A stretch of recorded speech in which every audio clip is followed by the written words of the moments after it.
And everyone, good evening. I'm Jared Smith of the Carolina Weather Group down here in Charleston, South Carolina. And with me is Frank Strait, all the way up in Columbia. Not that far up, I suppose. It's about 100 miles, an hour and a half, or an hour, depending on how many cops are on the road.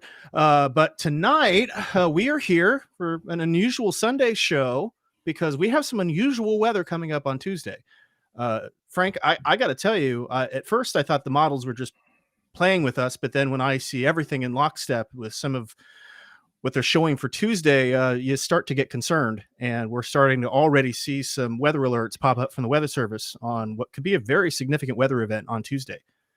Right. Yeah. When I first started noticing what the models were trying to do to us around the middle of last week, I thought, nah, surely not. But then they were all together saying pretty much the same thing, and they stayed consistent for Thursday and Friday. And that got me really concerned that, well, we got a problem coming up on Tuesday, and it still looks like we have some big problems coming our way on Tuesday with a big storm that's going to hit us. Yeah, I was looking at, I was again looking at the models today, and we've been keeping an eye on this over the last few days, and I'm seeing things that I haven't seen very often around here. For those of you who are model jockeys, you look at an 850 millibar chart, and then you see the wind, and that's about 5,000 feet up or so on a good day. Some days it fluctuates, and it was 85 knots. That's a lot of wind that low in the atmosphere. Mm-hmm. That is a lot of wind. Yeah, it is 85 knots. That's about 100 miles an hour, actually. So you have that kind of wind at 5,000 feet. Well, you have a thunderstorm that might pull that kind of wind down to the surface, or a lot of that Yep. momentum, large percentage of it down to the surface. And you could end up seeing wind gusts in those thunderstorms 60, 70, maybe 80 miles an hour. Mm-hmm. It's within the realm of possibility, I think. Yep. The Weather Service in Charleston hoisted their first high wind watch since 2010, about an hour ago, for Right. Charleston and parts of Berkeley County near the coast. So in 2010, I had a full head of hair. Just to give you a little point of reference here for how long it's been. 14 years ago on February 9th was the last high wind watch, and they only issue that when the potential for 50, 60 mile an hour wind gusts outside of thunderstorms becomes a possibility. Right. That's the thing we have to think about here. Now, we do expect some severe thunderstorms to contend with, but the winds aren't just going to be in the thunderstorms. There's going to be strong winds aside from the thunderstorms. Just the worst of those winds likely occur when the thunderstorms push through, that being likely during the afternoon and evening hours across South Carolina. Mostly the same for North Carolina, too. It's a little bit wider state. So it gets started a little earlier, it moves out a little later, but the basic gist remains the same, that there's going to be some pretty strong winds all day on Tuesday, culminating in a severe thunderstorm event with the potential for widespread damaging winds across both North and South Carolina. Yep. And something we're going to deal with here at the coast, too, in the morning is another round of potentially moderate, maybe major coastal flooding. We have a lot of wind that's going to be pushing on shore. And Frank's got the some of the water gauges here for us. And right now the forecast is 7.9 feet, but we'll see how the trends go. I mean, one thing that we have going for us this time is that the low pressure is not right off of our coast. It's going to be moving towards the Great Lakes. We're just going to be caught in the pressure gradient. Not that it matters that much, but maybe it'll move less water so we don't repeat 9 feet. Yeah. Well, that's one thing that's going on, Jared. The other is that even though we have probably roughly the same strength of the wind as we saw back on December 17th, but in this particular case, the strongest onshore winds likely occur during the midday and afternoon hours. Yep. When we're at low tide along the South Carolina and North Carolina coast. So that's a good thing. We don't want the strong onshore flow pushing all that water ashore at high tide. Nonetheless, we're heading toward a new moon. There's a new moon Thursday, so the astronomical tides are coming up as we approach that, and they'll be relatively high on Tuesday. And the strong onshore flow will be picking up during the wee morning hours of Tuesday and through the day Tuesday. So there will be some fairly gusty onshore winds to help push that water ashore at the high tide during the morning. I think it's 5:57 a.m. in Charleston when the high tide occurs. So there will be some flooding, and 7.9 is close to the major range. Major range begins at 8 in Charleston, so we're going to get close to that. It wouldn't shock me if it ended up being a little bit higher than that. That'll depend on just how strong the winds are, and we're not 100% sure what the winds will be like at 6 a.m. at this point. But we know it will be gusty and onshore, so there will be some coastal flooding to contend with, at least into the moderate range. Now, Spring Maid up at Myrtle Beach, that's a bit of a different story. There's less onshore flow occurring in that area at the time, so the peak's only 7.2. And there's another peak in the afternoon. That's the thing we'll have to watch for both. That's another uncertain situation. The morning of the two tides you get each day, the high tides, one's a little higher than the other. The morning one's the higher of the two from the astronomical effects. But for the meteorological effects, some areas may see more stronger onshore flow for that afternoon high tide, which may compensate. So we'll have to keep an eye on that. That's another one of these detailed devils that we'll be dealing with as we get closer to the event Tuesday. Yeah, absolutely. And thanks folks for putting in your questions in the chat. We see them there, and we're gonna tackle those here very shortly. So we're gonna be concerned about that. And I think the other piece of good news for Charleston, I know that the December 17th flood is still very much, the nor'easter is still very much front of mind for a lot of folks. And when they see this kind of thing, it's like, oh no, not again. But the good news is it looks like the heaviest rain is going to miss that morning high tide. But I mean, it's still, we're still going to be squeezing out a good bit of water. I mean, we're still going to have moisture levels that are around the climatological max for early January. So it's going to be interesting to say the least. It's good. It's going to be. I don't know if it's going to necessarily be as big of a flooding event, but we certainly are going to be dealing with the winds and Frank, just thinking about from west to east, it seems like upstate, Midlands, early, late morning, early afternoon, moving towards the low country in the evening, it looks like. Um, from there, I think something else that we have to think about is let's hope that there's no breaks in the clouds on Friday Yes. or on Tuesday ahead of the line. The good news is that a lot of models show showers, because if we get any instability, we're tapping into, we're going to have a much easier time tapping into this wind. Right.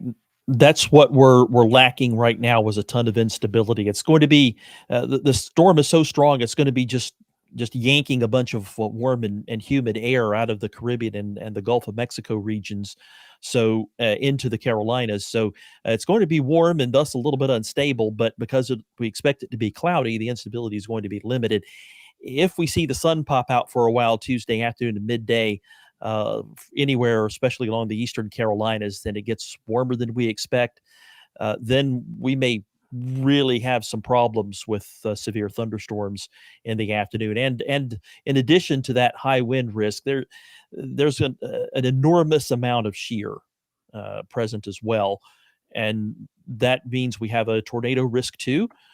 And the more instability we get, the greater the tornado risk is going to be too. Now, let me bring up somewhere I have there it is, the severe weather outlook for day 3 for Tuesday from the Storm Prediction Center. And you're wondering where the tornado risk is going to be greatest. Well, it's going to be in that number 2 slight risk area. And really, the closer you get to the coast, I think the greater that's going to be, especially for the PD Grand Strand region there. In South Carolina. Now, it's also going to be the case up in North Carolina too, along the coast in southeast North Carolina. That's where your tornado risk is going to be highest. But still, there's going to be a concern for that over almost all of South Carolina. Very low end once you get up in the I-85 corridor, where that marginal risk is located, on the very edge of it. But the farther south and east you go, the greater that tornado risk is going to be. Yeah, and if we get any if we get any insulation there, I mean, with all the lift, I mean, the kinematics are insane with this. I don't use that word lightly here. They are insane. This is a very highly anomalous event.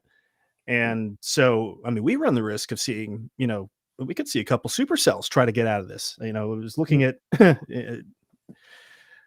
Right. That's the question with this. I mean, we all the models are pretty much in agreement. Timing varies by a couple or 3 hours here and there, but they all are in pretty much good agreement that there's going to be a squall line ahead of a cold front moving through the Carolinas during the early afternoon through mid evening, roughly, and that's what's going to cause the strongest of the winds and most of our tornado threat. One of the questions is, will we get those individual, we call them discrete supercells that can form in advance of the cold front? If that happens, if we start seeing that happen, then that means we're going to probably see some tornadoes with those, and maybe some bad ones. yeah. And again, I want to stress to everybody that that's a very big outlier right now. That from what I've seen in the data, and I think from what I've seen, from what Frank's seen, I think we both can conclude that that is that's a worst case scenario. That's a very high end scenario that does not look likely. So don't want to scare Right. anybody. Don't want to alarm anybody here that something like that could happen. It's really conditional on the instability. We don't know. What we do know is that we're going to have very high winds regardless of what kind of thunderstorms you're going to see, especially near the coast. Um, Tomorrow is the day to be bringing things inside. I would say Monday is the day to bring things inside. Um, especially the closer to the coast you get. And that's where you're going to have the greatest risk for 50, 60, 70-mile-an-hour gusts. I don't think are off the table. Especially if they get into, when those thunderstorms come through. And keep in mind that, you may be out of power for periods of time ahead of the storms on Tuesday as well. Yeah, and that's a concern I have is with power outage, and again, that's not just a coastal areas thing. That's across a lot of South Carolina and into North Carolina too, for that matter. These winds are going to be strong, and the what could be a potential problem is just the sheer number of power outages that might occur.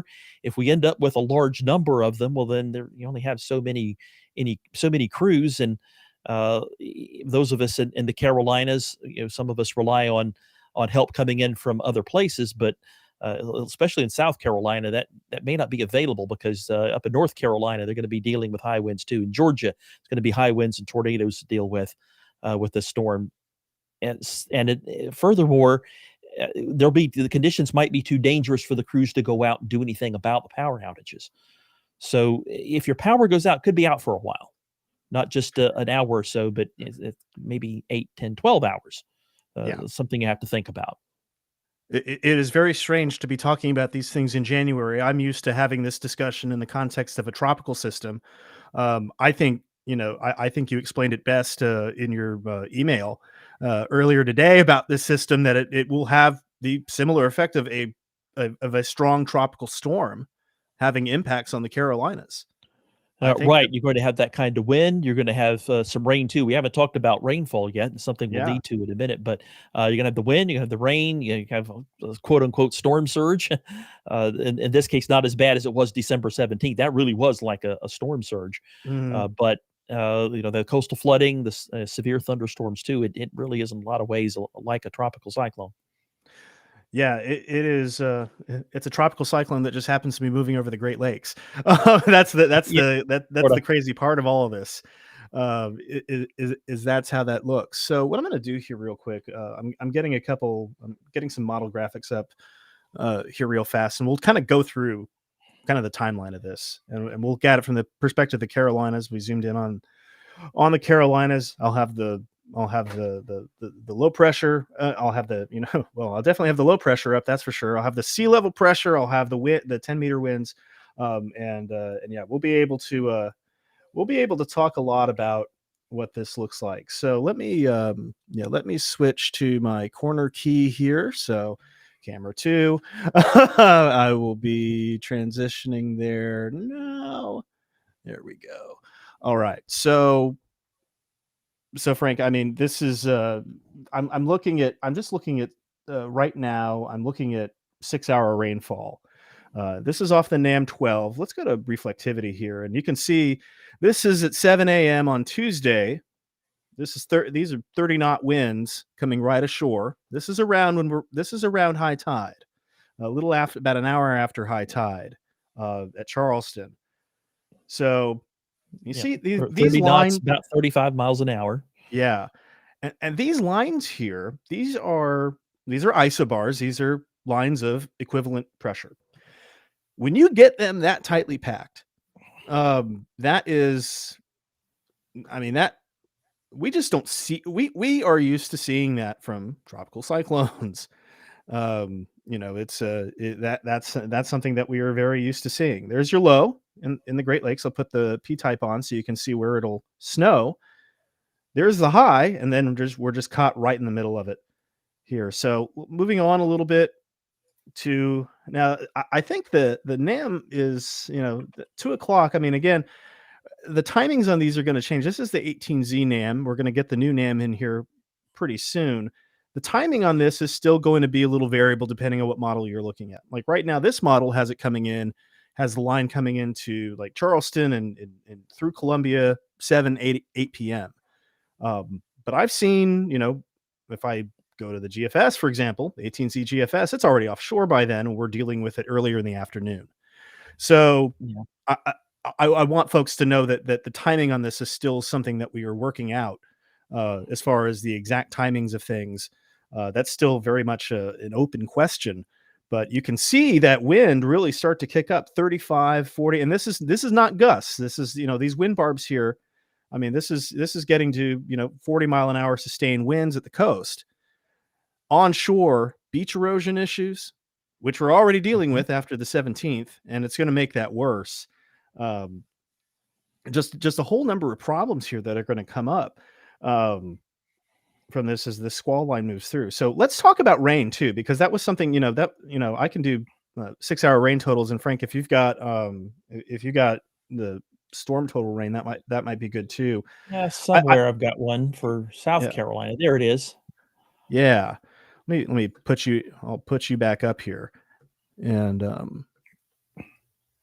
switch back. So yeah, so here's the storm total forecast there, and you do notice that the heaviest rain looks like it's going to be in the upstate, and that's where you're going to get some of that upslope flow. Uh, Looks like Right. that's going to be a major enhancer there.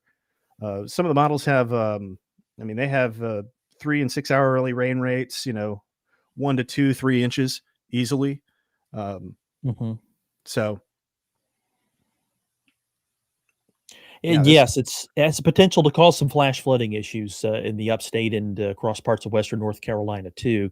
And unfortunately, I couldn't find any maps like this for North Carolina, but the Columbia Weather Service office makes some statewide maps for South Carolina.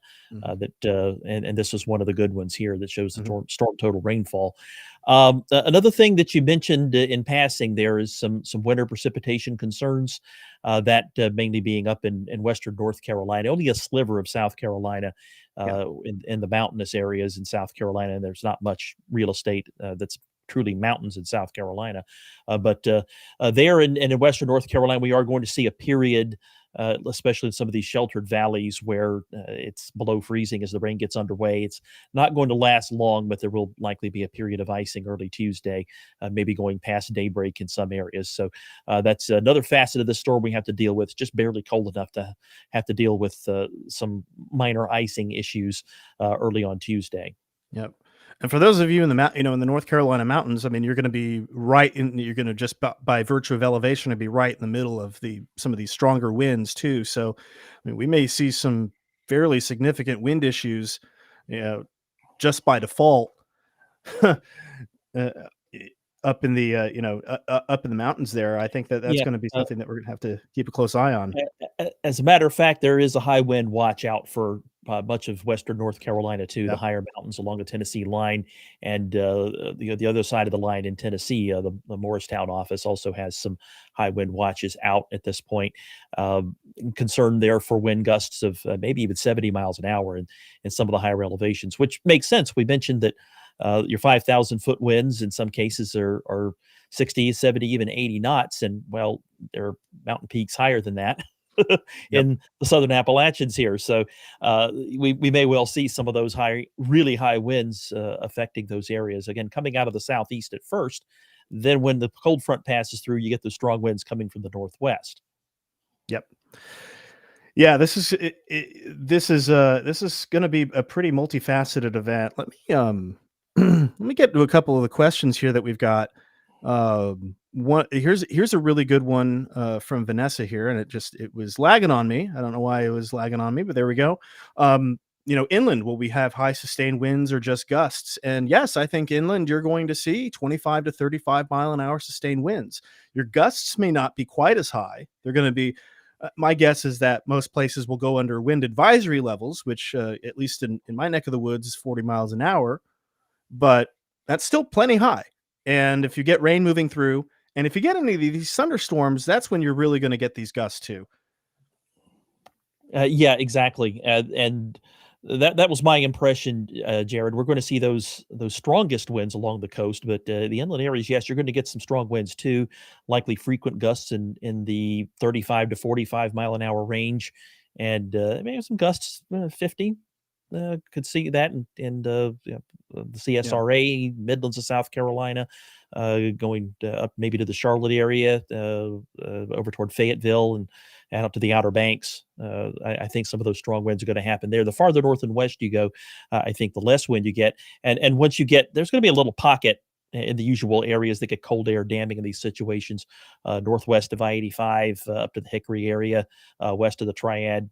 That area probably will not see such strong winds because of the cool and stable layer that kind of gets trapped in place. But elsewhere, yeah, I think you're subject to seeing some pretty gusty winds, even for the inland areas.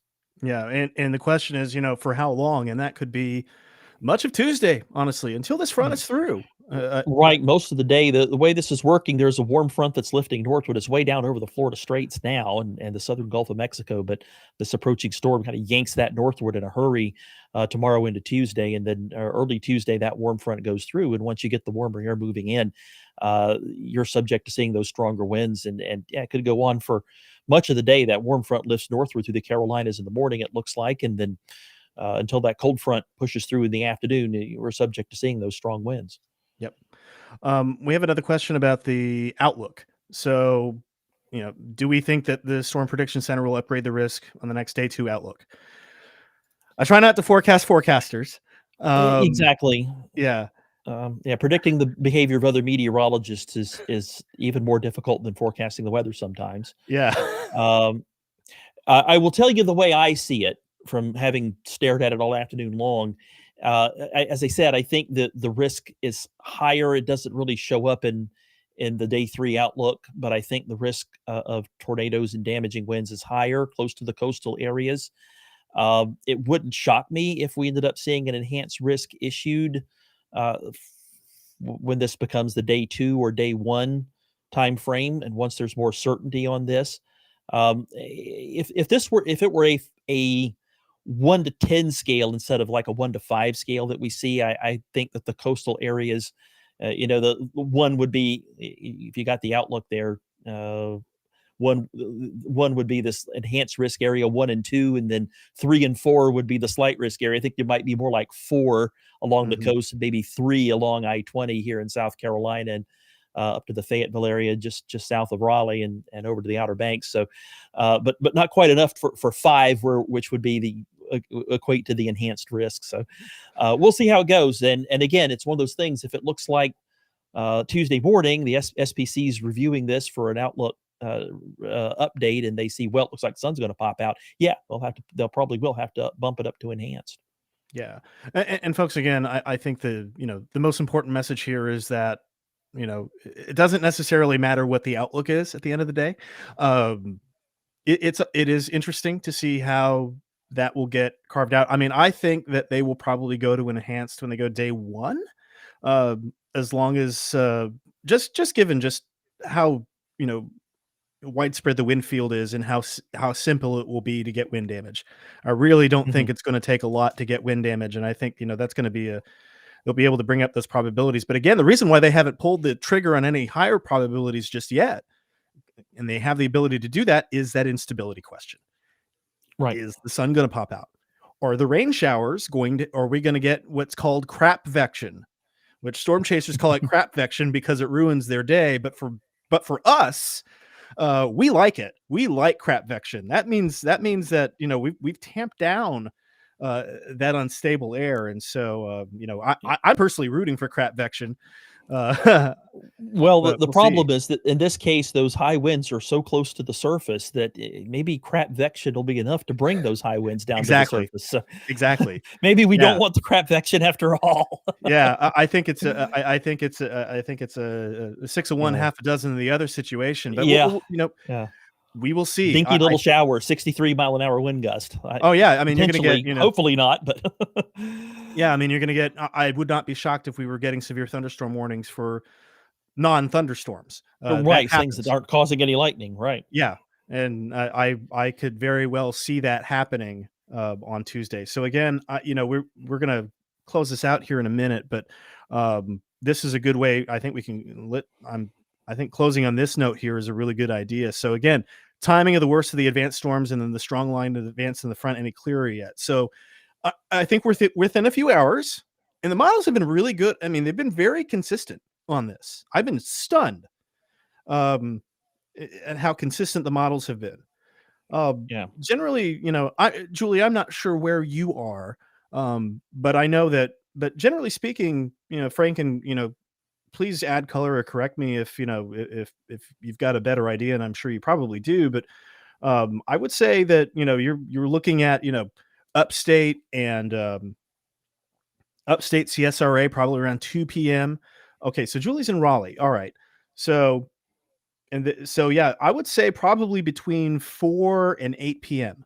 somewhere in there. And again, I would prefer to your local weather office for the latest information. But the way I see it right now is it'll be probably there's a chance it could come through after sunset, and that would be a good thing, honestly, because that would let some stability kind of take hold here. And I'm looking at I'm looking at some models on my other computer here, and yeah, it's still going to be within a few hours there, and I don't think we're going to exactly. And honestly, I don't think we're going to exactly know until day of. That's the other thing. Right. Yeah. A lot of these details aren't going to be clear until Tuesday morning. Yeah, um, and I think keeping in mind too that oftentimes the squall lines will outpace the models. That that is Right. a pretty That typical that behavior. usually does happen. One of the Yeah, things I noticed was interesting, the newfangled, rapid refresh forecast system yeah. model, that is actually a little faster with the timing, and that's very believable because that kind Mhm. of thing happens. What we're looking at here is, 8 AM on Tuesday, simulated radar, derived from that, rapid refresh model. Keep in mind, experimental model under development. Take it with a grain of salt, but I do like the fact that it moves things along a little faster because that's common. What I don't like, and I hope it's wrong about, is how intense those returns are out ahead of the squall line over the coastal plain here at 10 a.m. on Tuesday. I hope it's wrong about that, because if we have convection that intense, then we're probably dealing with some tornadoes. So I hope it's wrong about Yes. that. But as you can see, as I step this forward to 1 p.m., there's the squall line up moving out of the upstate and into the Catawba River area there, in the central Savannah River area, into the Midlands, and advances eastward through the Midlands there and into the coastal plain by about 5 p.m. So it looks like it's sort of the uh, as it's getting dark is when this approaches the coastline in South Carolina, and to a certain extent up in North Carolina too. Looks like it's coming through Raleigh right about 5 p.m. By the way, commuting's really going to suck tomorrow, just to put it bluntly. Going to Tuesday. work, Tuesday. yeah, or Well, Tuesday tomorrow rather. too, for down here in Charleston, we have a presidential visit tomorrow, so commuting is going to be no fun Oh, down here either. oh yeah, you're gonna have Yeah, roads we have a different closed reason and tomorrow, but on Tuesday for extra sure. Yeah, traffic, and yeah, no yeah, fun with that tomorrow morning. But no, on Tuesday, yeah, going to work's gonna suck around Charleston because it's gonna be flooding and strong winds. Not the high winds yet, but enough to annoy you on all those bridges down there for sure. And some rain probably. Roads will probably be wet. Then looks like at 5 p.m. that's when the squall line's coming through, and that's going to be no fun at all. Dealing with those high winds, potentially gusting over 60 miles an hour on those bridges. I saw a question earlier about whether bridges like the Ravenel down there in Charleston could be closed. they have a certain threshold where they close that bridge, don't they? It's Uh, not really a closure so much as it is we're going to stop patrolling. It's unsafe for us to patrol, and if something happens to you on the bridge, you're on your own. It, oh, it I see. it's not it's now I've seen it implemented as a closure. That's the thing that's confusing. I've seen it implemented as a closure, but typically that's when we're starting to think about, sustained winds into the 40s. Now, Yeah. The only mm, time I can remember it being closed was when there was ice down there and there was ice falling from yes, the support structure, and so yes, they didn't want anybody up there because that's really dangerous when that's happening. When you have 30-pound yes. chunks of ice falling from Yep. 200 feet above you. Yeah, we called that the Ravalanche. Yeah, there you go. So yeah, I remember that. I remember that like it was yesterday, and that's gonna be 10 years ago. Oh goodness. That's gonna be 10 years ago next month. Um, Yeah. So but anyway, it yeah, looks like this is pushing eastward, and then you get to about 8-9 p.m. and it's hitting the Outer Banks, and then it's finally out of the area by the time you get to about 10 p.m. and midnight.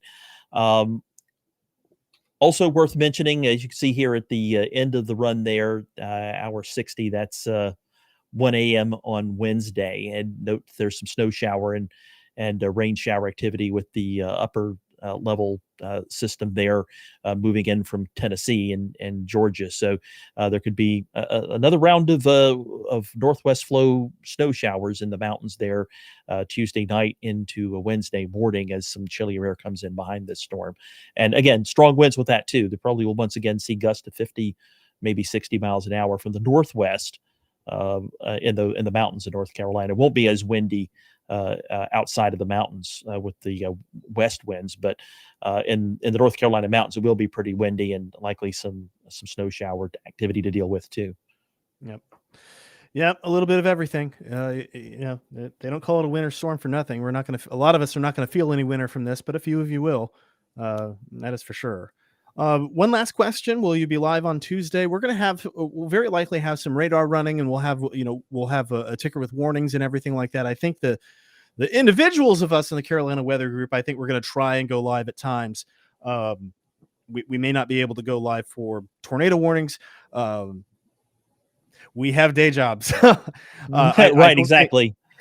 our employers would not be very happy if we were sitting here talking about the weather with you while we're supposed to be working. But certainly in the evening, I can definitely see us maybe doing a little something. So stay tuned for that. Again, follow us on Twitter or X. I can't unlearn that. You know, Yeah, I follow us still on call X. it Twitter. Yeah, it's still Twitter. Elon still calls it Twitter sometimes. But follow us on social media, uh, and just to YouTube, Facebook. Hit that subscribe button on YouTube. That's when you'll know that when we're going live. It's a great thing to show. Uh, Great way to show support for the show and what we do here. But again, I cautious. Obviously, we want to be careful and prepared for this, and we can also hope that we are kind of wrong about some of this stuff.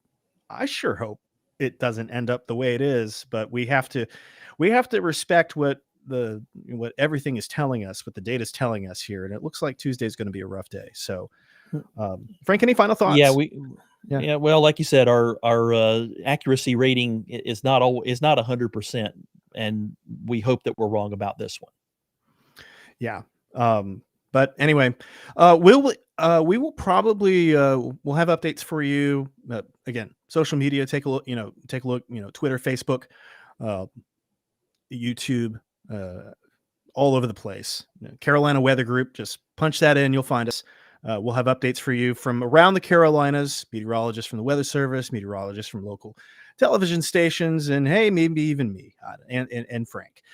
So maybe we'll get some airtime there too. So stay alert, stay informed, but also let's not. This isn't something to be terribly scared of. I want to make sure that as long as we know what's coming, as long as we've got as long as you got some things going, maybe check your generators, bring in some stuff from outside. That'll give you that Mhm. peace of mind. and you can ride it out. Yep. And then Wednesday is going to be just for most of us a fairly, partly cloudy and, maybe still a Yeah, little partly breezy. cloudy. Yeah, Yeah, but kind of blustery still, probably yeah, gust 30, 35 miles an hour, but it won't be bad. Well, more wind in the mountains, like I said, yeah. but outside the mountains, where there's going to be the wind and snow showers, it's not going to be all that bad. Just a blustery, cool day. Yep. Anyway, I promised Frank we'd be out of here at 9:45, and I have broken that Mhm. promise. So, friends out there in the Carolinas, for Frank Strait, I'm Jared Smith. Be safe, and we'll have an update for you across social tomorrow, and more as it develops in what is turning out to be a very busy winter so far. Thank you, El Nino. Take care, everybody.